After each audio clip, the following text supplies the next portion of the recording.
Luke 6:27. But I say to you who hear, love your enemies. Do good to those who hate you. Bless those who curse you. Pray for those who abuse you. Oh my gosh, what a good verse. This verse just makes you change, reorient almost your entire life. The entire love of your life is kind of challenged just based off the reading of your verse. I say to you who hear, love your enemies.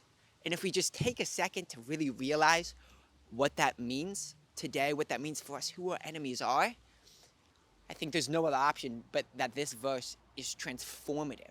It's transformative in the face of culture today. So I just kind of I'm just going to break that down a little bit. Love your enemies. Love those who they don't notice you. Like, love the friend who you used to be like really good friends maybe last year, and this year they found a new person, and they've kind of dismissed you ever since. Love the parent who you're never enough for, who you keep trying to please, but that whenever you talk to this mom or dad, it always ends up in an argument. Love them.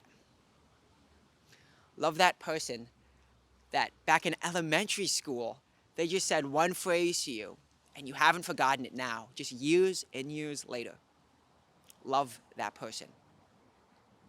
Love that person who, when you were driving to work today, they cut you off, and then you were a little bit late to work, and now you're a lot of bit late to work, and it's just so frustrating, and that person's just so frustrating. Just love them.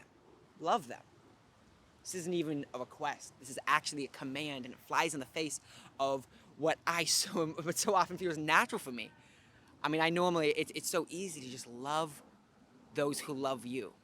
But that's not what this is. It's specifically love those who very much don't love you. Look at that person who you know, man, when I share the gospel with them, I just know they're going to hate me. They're going to hate what I say. The minute I share the gospel and I look away with them, they're going to turn to their friends, they're going to roll their eyes, they're going to mock me. As soon as I walk away from that group, I know the first words out of their mouth will be, can you believe that guy? This is a command to find those people, and not despite the fact that they hate you, go up and talk to them and share with them, but actually because of the fact that they might hate you, go up and show love to them. Oh my gosh, it's like one of the most challenging things. And yet this is precisely what God did for us.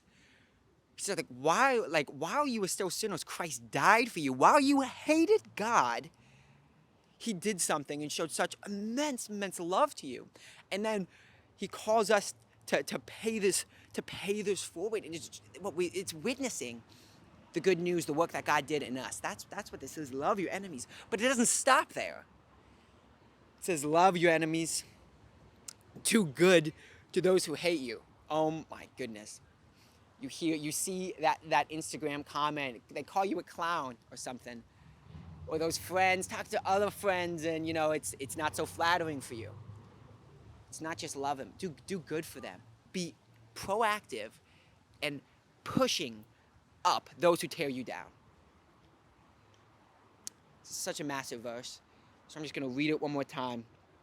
And it's just my prayer that today, as you see all different kinds of people, maybe you see them right now as you're walking to class, or maybe you're in your suite, or maybe you're in your house, wherever you are right now, you see all these people around us. It's just my prayer that this verse resonates and permeates through your day. That's Luke 6:26. But I say to those who hear, love your enemies. Do good to those who hate you. Bless those who curse you. And pray for those who abuse you.